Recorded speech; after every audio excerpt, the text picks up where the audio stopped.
All right, so on number 1, we're looking at our term. The entire thing is called the term, and so we're going to put the 8n to the third power where the term goes. The number in the front is called the coefficient. So we're going to put the number that's in the front in the coefficient spot. The variable is always a letter. Okay, in this case, that's the n. So we're going to put an n here, and then the number that's raised to a power, that guy is called the exponent. So our exponent in this case is a 3. On part B of number 1, in the case here, you'll notice that the 3 only belongs to the y. If it belonged to the x, it would have to be in parentheses with the y. If it belonged to the 9, it would have to be in parentheses with the x and the y. But in this case, there are no parentheses, so the 3 only belongs to the y, so there should only be 3 y's. Single 9, single x. So 9xy to the third only has the exponent on the y, not the x. Therefore, these x's should not be here. We should have 9x times y times y times y.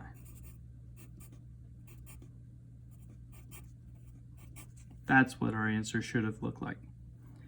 On question number 2, we're distributing our negative 8. When we distribute the negative 8, we get a positive 24x. We get a negative 64y to the second power, and we get a negative 48. Now, when we go and compare that to the answer that was suggested, notice the 24x and the negative 24x have the wrong sign. And so the first error is the fact they said negative 24x. It should be a positive 24x. And as we look at this, negative 64y to the second power, they have negative 64y to the 16th. So negative 64y to the 16th power is the error. It should be negative 64y to the second. That's number 2. Question number 3. On question number 3, we're given this expression. Notice there are 2 terms. 2 terms means binomial. They called it a trinomial. So one of the errors is the fact they said trinomial when in fact they should have said binomial. The next thing to pay attention to is the exponent here is a 3, which makes the degree a 3. If the degree is 3, we call that cubic. Notice they called it quadratic. So the error, quadratic, should be cubic. And just to double check, leading coefficient 4, that's indeed what we have. The number in front of the biggest degree is a 4, and the constant negative 12, the number without any variables, is negative 12. So those are consistent. On number 1 through 3 bonus, we need to distribute our negative 4. We end up with negative 16 plus 12x. We distribute our 2. We end up with plus 16x plus 24. When we combine like terms, the x terms make a total of 28x. The constants, negative 16 and positive 24, make a plus 8. Notice it doesn't match what I said the equivalent was, but the fact that we recognize that is just as important as the fact that a mistake was made earlier. All right, question number 4. To solve this equation, we're going to add 6.2 to both sides. 5x is equal to, this makes 51. When we divide by 5, we're going to get x is equal to 10.2. In the v part, I like to divide by the number in front of the parenthesis. That's my preference. It is not the only way to do the problem, but that's the way I would approach it. And then once I divide by negative 2. I'm going to get a negative 3 over here. Now all I do is have to get rid of my constant. 3x equals negative 12. Divide by 3. And we end up with x is equal to negative 4. That's number 4. Question number 5. On question number 5, you'll notice that our fraction line has m and 3 over the top, which means that's in parentheses. So the 6 needs to get taken care of first. I need to multiply both sides by 6. Multiplying the 6 on this side cancels it out. Leaves me with m minus 3 is equal to 216. When I add 3 to both sides, I get m is equal to 219.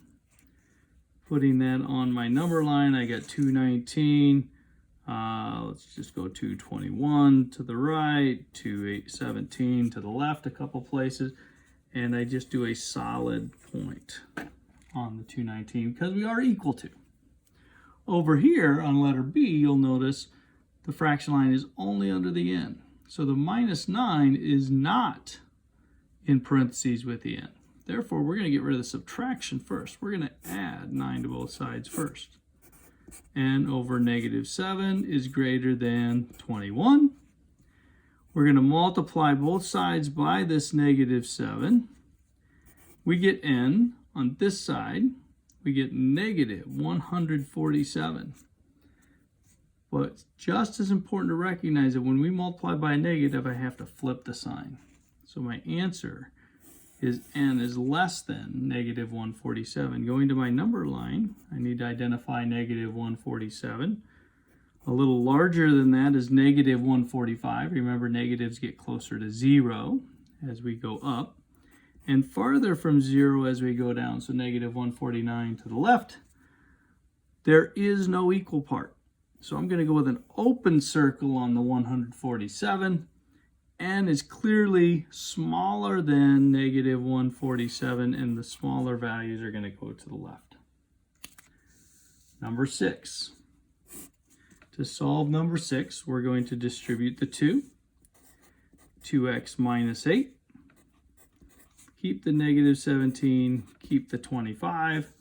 Combining my minus 8 and my minus 17, I get 2x minus 25 is equal to 25. I add 25 to both sides. I end up with 2x is equal to 50. And when I divide by 2, I get x equals 25. Distribution is the key on that one. Over here, when we do the inequality, we treat this just like it was an equal sign until we have to multiply or divide by a negative. So in this case, we're going to combine, since they're on the same side, 6p and negative 12p. We get negative 6p. We still have our plus 15, still have our 33, and no reason to flip. Minus the 15, just like we would if it was an equal sign. Negative 6p, nothing happened with that. 15's went away. 18 is our result from 33 minus 15. No reason to flip. Subtraction never flips the sign. But when we divide by the negative 6, we get a p, we get a negative 3, and just as importantly, we need to recognize we have to flip that less than or equal to a greater than or equal to. On question number 7. To solve this first problem, we're going to distribute the 7. We ended up 7y plus 21 minus 2. Over here, we got a 5y and a plus 6. I recognize I got a y on both sides of the equal sign. I'm getting rid of the smaller one. I'm getting rid of the 5y. Leaves me with 2y. I'm going to combine the 21 and the negative 2 to a 19. And on this side, with the 5y now gone, all I have is 6. Minus the 19. 2y is equal to negative 13. And when I divide by 2, I get y is equal to negative 6.5, which is clearly one solution. That is our only one answer. In the middle problem, after we distribute the -2, we'll bring down the 4x plus 2. We get a -12 and we get a positive 4x. Careful with the negative times negative there. Recognizing I have two x's, I'm going to choose to subtract 4x to one side, which means I got to do it to the other. And in that case, both variables go away. So I have no variables left over. When that happens, I recognize, hey, I got a special case here. These guys are not equal. And because they're not equal, this is a no solution problem. And finally, on the far right, we're going to distribute our -8. I'm also going to combine my w's on the left side. So I end up with a positive 8w minus 24. Over here, when I distribute, I get a minus 24 and a plus 8. And remember that I suggested that this needed to be the same variable, and so that should have been a w, or you could have made them all x's. I apologize for the error on the typo on the test. I recognize I got two w's going on here, so I got to make one of them go away. I'm going to make the 8w from the right side go away, which actually makes the 8w from the left side go away, leaving us with a statement that says -24 equals -24. Of course, that is true, so we say this is all real numbers. And that's question number 7. Question number 4 through 7 bonus. What we do in a case of absolute values is we're going to rewrite exactly what we see here, just dropping the absolute value signs. The second inequality is going to be changing the x and the -4 to a -x and a +4. Everything else stays the same. Plus 20 greater than 36. And the last thing we got to do is figure out, well, what word goes in between? Well, remember, this is greater than. Great or than means we're going with an or. Doing our algebra, we got an x. These guys combine to make a plus 16, still greater than 36.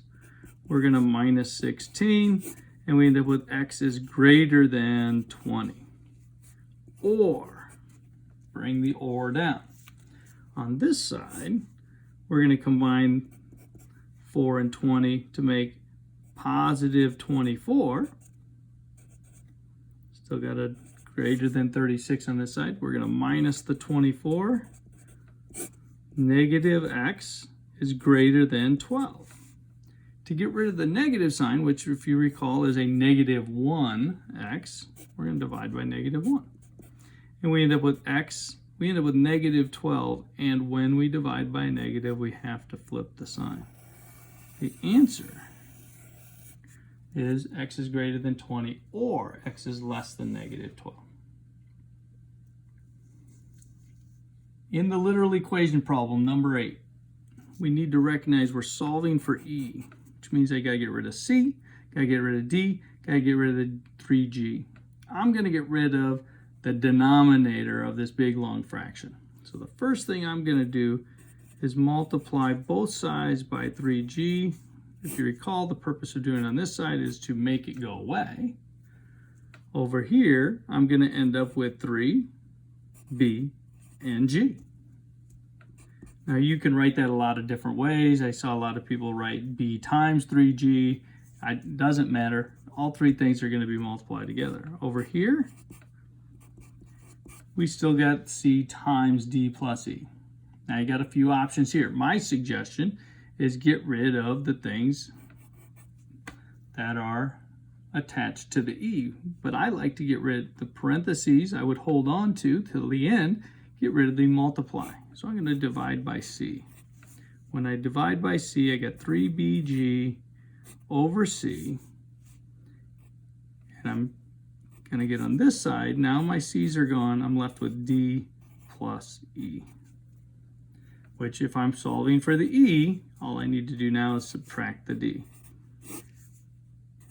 The thing to recognize now is the D does not have a denominator of C, so do not, in your answer, have D over C.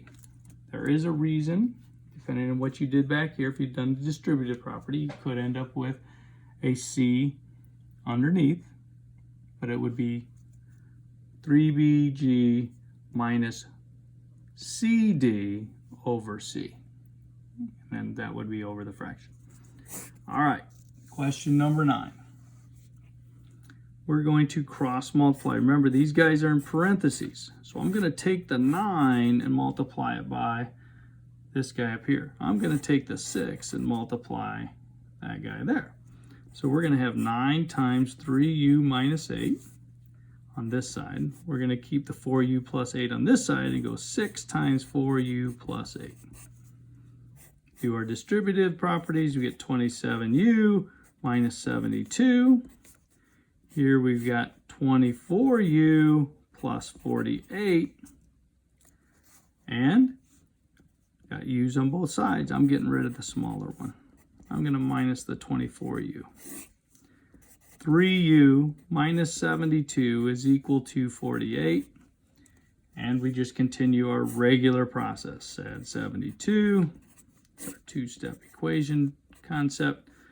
120. When we divide by 3, we end up with u is equal to 40. In the inequality situation, notice the h minus 8 is all under the fraction line. The h plus 3 is all under the fraction line. So we're going to get those guys in parentheses, and we're going to cross multiply, keeping the 10 on the left side. It's now going to multiply by the h plus 3. The 15 is on the right side, and it's going to multiply by the h minus 8. Now, we have no negatives or anything like that going on here, and so we're going to keep the sign the same. Go through our distributive properties. 10h plus 30, 15h, let's see, minus 120. No change to the sign. H on both sides. I'm going to minus the 10h. It's just the way I like to do it. I like to get rid of the smaller of the variable terms. That way I deal with positive numbers. I do better with positive numbers. I'm then going to add my 120. Get 150 is greater than 5h. Divide by 5. And because I'm dividing by a positive, I do not need to flip the sign. 30 is greater than h. If you kept the h on the left side, you would have ended up with an answer of h is less than 30 if you did everything properly. That is number 9. The bonus for numbers 8 and 9, our job is to write an absolute value inequality. So the key here is to recognize that we are 10 feet from the leftmost pole, right? And we want to be within 7 feet. So what we're going to do is we're going to take our position. We're going to minus that value from 10, which is in the middle of the goal. Pardon me, not parentheses, absolute values. And we want that answer to be within a value of 7. Well, to be within a value of 7 means we need to be less than or equal to 7. Now what we can do is set up our two equations. Just like we did on a problem earlier, x minus 10 is less than or equal to 7, just like it looks. Negative x plus 10 is less than or equal to 7. And this time we had a less than, and less than is not a greater than, so it must be an and. This side we're going to add 10. We end up with x is less than or equal to 17. And we're going to minus 10 to this side. Negative x is less than or equal to negative 3. When we divide by the negative 1 to make that negative sign go away, remember it is a negative 1, we get x is greater than or equal to 3. We got to flip that sign. This is the solution. And now we come up here and we say, okay, we need to be between 3 and 17. So I'm going to call this 3. To get to 17, I don't know how to get there quickly, but let's just go up by 7s. How's that? So we'll go 3, 10, 17, 24, and so on. That's going to leave me with a equal to 3, an equal to 17, and this is saying go in between, right? If we want to technically do this right, we probably should fill in the rest of the number line. All right, an equation to get Bailey's dog food, okay? This 30 is a one-time cost, so we're just going to call that 30. We're going to add on any additional costs that we have there. And those additional costs is $40, but that happens every month. And so we need to take that 40 and multiply it by the number of months, because we're going to pay 40 and 40 and 40 and 40 as many times as we're going to have months. And we want to find when that is going to be equal to $670. Now, we actually don't have to solve the question. We're done. That's all we're looking for on number 10. Is you writing that equation. On question number 11, I want you to notice that we have to manipulate the M in order to find the W. We've got to manipulate the number of minutes he was able to type when he was fully capable. And what we're looking for is how many words slower are we when we have a broken arm, excuse me. And so M is how many words they can type in the normal capacity. W is how many words do we lose. Well, because W is the answer, that's always going to be the independent. Excuse me, the dependent. The independent is going to be the one we are manipulating, which is our M. In this case, what I would do in that case is say, well, what values could I have for M? How many words could we do in a reasonable amount of time here, right? Well, how many words slower are we? Well, it depends on how many minutes we have. How many minutes are we talking? And so what are the possible number of minutes that you would actually be texting? Would we have to do it on a 1 minute, 2 minute, 3 minute, 4 minute basis? Or is there a range of values? And I would say that there's a range of values. So what I would do is, instead of doing the M is equal to and then making a list, what I would do, and highly recommend that you do, is say, all right, I could be texting anywhere from 1 minute to, let's say it's a long text, and so it might be 4 minutes. All right, if that's the case, then what I'm going to do is put my M in between 1 and 4. Now, after I'm done with that, I need to figure out what are my W's. Well, to figure out my W's, what I need to do is just put a 1 in here. 9 times 1 is 9. Minus 6 times 1 is 6. 9 minus 6, that would be an answer of 3. Then I come up here and put a 4 in here. 9 times 4 is 36. 6 times 4 is 24. That would be an answer of 12. This would be a reasonable way to do this problem. I don't care if you use 1 and 4. You could go 0 to 10 minutes. I don't care how long you text for. I don't care what numbers you use as long as they're reasonable. World population, 7.63 billion people. In 2019, it was 7.71. This is growing year to year to year. At this rate, it appears that it would pass 8 billion by the year 2023. The question here says, can we say the world population will exceed 8 billion? Well, the math says yes, it would, right? Because we would be saying we're going to go up by 7.71 minus 7.63. We're going up by 0.08 billion every year. If we do that for the next 4 years, 7.71 plus 0.08 times 4, we're going to be over, I think it's 8.03 billion at that point. So the math says, yeah, the search seems like that's going to happen. But the key is that's what the math says. Is it guaranteed to happen?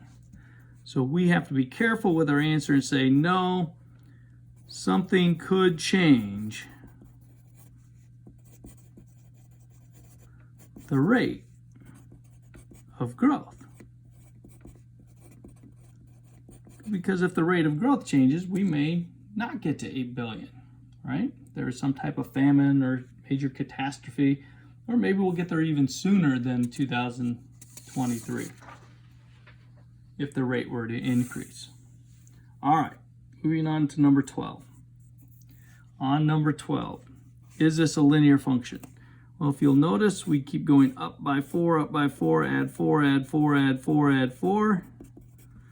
On my y's, we're going up 10, up 10, up 10, up 10. And because of that, we can say, yes, both x and y have a consistent addition pattern. That's what makes it a linear function. In part B, you'll notice that x has an exponent of 3. Once we see that, we know it's not a linear function. X has an exponent of 3 on the 3x to the third term. Remember, the exponents have to be exactly 1 for x and y for it to actually work. And last but not least, we have our vertical line going on right here. It didn't copy very well on my sheet. But the fact is, this is not a linear function. Not because it's not linear. It is straight. But it's not a function. How do I know that? Because it does not pass the vertical line test.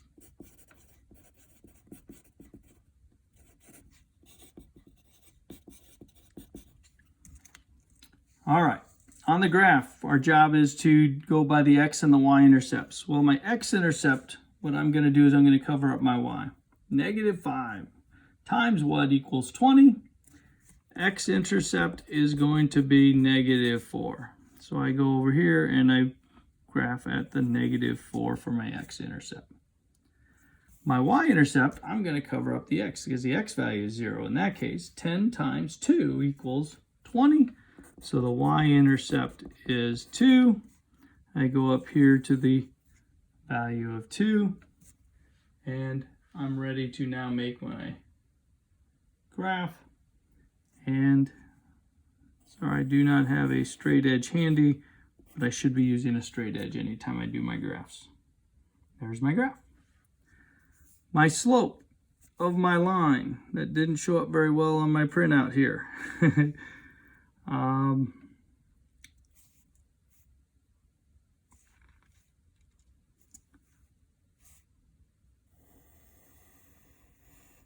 Remember, what we're looking for here is where 2 points on the graph are. If we find 2 exact points on the graph, what we're going to find is that we are here, and another perfect point on the graph is, I believe, shoot, not being able to see the graph, I don't know for sure. I believe our answer was -2/6. We were down 2 to the right 6. I think that was the perfect point. Down 2 to the right 6, and that reduces to -1/3. In the case of the ordered pairs, we need to find our rise. Going from 7 to 28 is 21. Going to the right, we're going down 11. And so my slope, m is equal to 21 over -11. Or if you prefer, -21 over 11. Number 15. Molly earns $8 an hour. Okay, that equation is going to be y is equal to 8 times x. Okay, we're going to graph what that function looks like. We're going to say, all right, we're going to put the number of hours down here. 0, 1, 2, 3, 4, 5, and so on. And up the y-axis, we're going to talk about how much money she makes, and we can make this scale whatever we want. I may go something like 4, 8, 12, 16, 0 at the bottom, of course, 20, 24. So at 0 hours, she's making $0. At 1 hour, she's making $8. At 2 hours, she's making 16. At 3 hours, 24, and so on. And you'll notice this ends up being a perfectly straight line that I would do. My bonus for numbers 12 through 15. If I put a -1 in for x, it becomes 2 times -1 minus 6. That value is -2 minus 6, which is -8, not -4 like they're suggesting here. If I put the 2 in there, 2 times 2 is 4. Get a 4 minus 6 is the -2 that's here. That one does work. If I put the 5 in for the x, 2 times 5 is 10, minus the 6 is equal to 4. That's the number that they suggested the y value needed to be, so that one works. When I put the 4 into the equation, 2 times 4 is 8. When I minus the 6, I get the 2, which is the number they suggested it should be, so I circle that one. When I put the -2 in for the x, it becomes 2 times -2 is -4 minus the 6. Now that answer is -10, not -2 like they suggest. And so that's what I need to do my explanations. On number 16, my slope, always located in front of x, -2. If you prefer, you can do -2 over 1. You can always put a slope over in the fraction form, put a 1 underneath it. The y-intercept, always the number that's the constant. In that case, it's a 1. My slope in this case, always the number in front of the x, 2/5. But the point comes in our secret code in that my x value is not a +4, but rather a -4. My y value is not a -6, but rather a +6. That's my ordered pair. An equation that is parallel to y equal -7/5 x minus 8. Y is equal to, parallel means the slopes are equal, which means I need to have another equation with the exact same slope. I just can't have the same y-intercept. So I can pick any other thing I want besides a -8. I might do something like a +10. Or whatever you want to choose for your y-intercept. As long as it's not -8, you're good. In letter B, we're going perpendicular. Perpendicular means when I do my slope, I need to flip over my slope. So the 5 and the 7 need to switch places. And since it was negative to start, it's got to switch to positive. So I end up with 5 over 7, positive 5 over 7x. And then it really does not matter what y-intercept. You could even choose the -8 again. You can have them cross on the y-axis, no big deal there. But the key is the slope had to flip and do the opposite. And last but not least, our bonus for 16 and 17. What I'm going to do is I'm going to distribute the 4x minus 20. This is trying to go from point slope form to slope intercept form, so I need to get y by itself. So I'm going to -2, and notice I now have a slope of 4, just like I had up here with the point slope, but I now know my y-intercept is -22. Up here, I would have known my ordered pair was +5, -2, but had no idea what my y-intercept was. And that's all for test number 8.